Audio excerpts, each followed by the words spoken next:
Después de la Segunda Guerra Mundial y a través de la Fundación Rockefeller, Estados Unidos creó un conglomerado de empresas del agro y lo vinculó al negocio mundial de los hidrocarburos. La directora del blog Alimentos y Poder identifica ese como el punto desde el que los alimentos son usados como un instrumento de política exterior por parte de Occidente. La creación de la USAID, por ejemplo, estuvo enmarcada en esta utilización de los alimentos. La cuestión de las tierras, de cómo se manipuló la entrega de tierras en Vietnam, estuvo enmarcado en esta política exterior de los Estados Unidos. La política también contra Cuba, de la que se habla cuando se aprobó a nivel latinoamericano lo que fue las reformas agrarias, y el que no hiciera una reforma agraria no recibía financiamiento de los Estados Unidos. En ese entonces también estuvo en contra de esta política contra Cuba, que en ese caso es una revolución que nació de manos de los agricultores por el derecho a la tierra. Esa situación ha evolucionado en métodos cada vez más perniciosos usados por Estados Unidos y sus aliados occidentales sobre países del sur global, principalmente sobre los países en desarrollo, que se liberan de la dependencia financiera y política hegemónica. Y esa política de dominación ha incurrido en métodos que son diferentes a los que inicialmente usaba, como el caso de los golpes de Estado. Ahora simplemente han desarrollado, sobre todo de 2005 para acá, el concepto de la guerra híbrida, que es una guerra no convencional que está basada en elementos económicos, diplomáticos, políticos, medios de comunicación, pero también en elementos armados para poder doblegar la voluntad de los pueblos y la voluntad de sus líderes, en el marco de mantener Occidente, específicamente los Estados Unidos, la condición de un país, de un mundo unipolar, donde ellos como país, como nación, ejercen la hegemonía.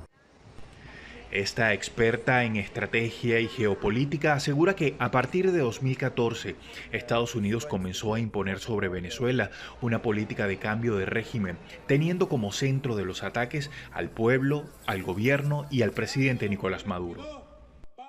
¿Cómo debilitas a una población? ¿Cómo infliges castigo a una población? Como dice Richard New, en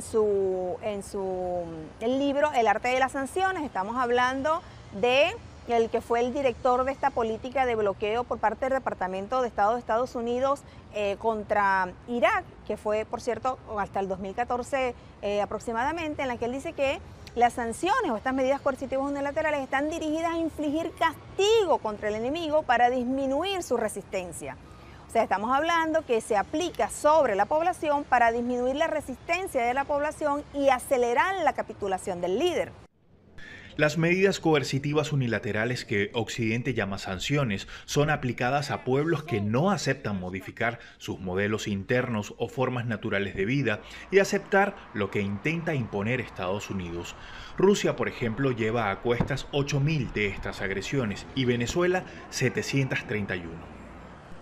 Entonces, definitivamente, el poder de esas sanciones, también, podemos decirlo así, se ha visto relativamente cuestionado, tanto en el caso de Rusia como en el caso de Venezuela, toda vez que en Venezuela ha permitido superar lo que fueron los efectos de la enfermedad holandesa, es decir, que el sector petróleo era lo único que funcionaba en el país para dar paso a una agricultura que había estado dormida por más de 100 años en nuestra geografía y que ahora representa un mecanismo de soberanía toda vez que hemos podido producir los alimentos que necesitamos para la población venezolana en un lapso muy corto, realmente desde 2016 hasta el presente.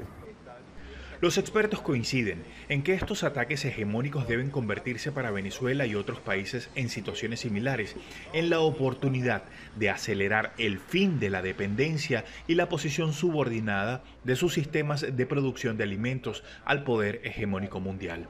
Hoy Venezuela ha logrado producir la mayor cantidad de los alimentos que consume y la población se ha organizado en mecanismos de distribución. Los comités local de abastecimiento y producción, conocidos como los CLAP, son los más visibles. Todo el equipo político dentro de nuestra comunidad decidimos organizarnos para arremeter con todos esos impactos que estamos recibiendo.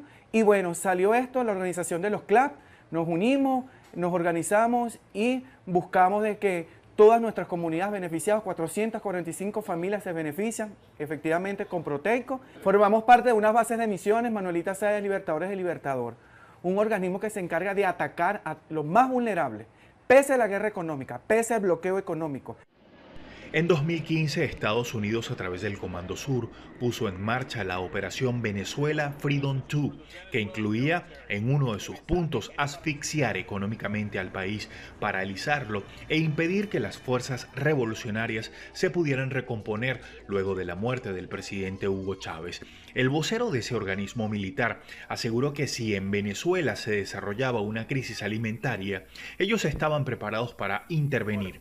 Los hechos siguen demostrando que esas políticas y planes hegemónicos cada día son menos eficientes y los pueblos desarrollan su capacidad de resistencia y de independencia.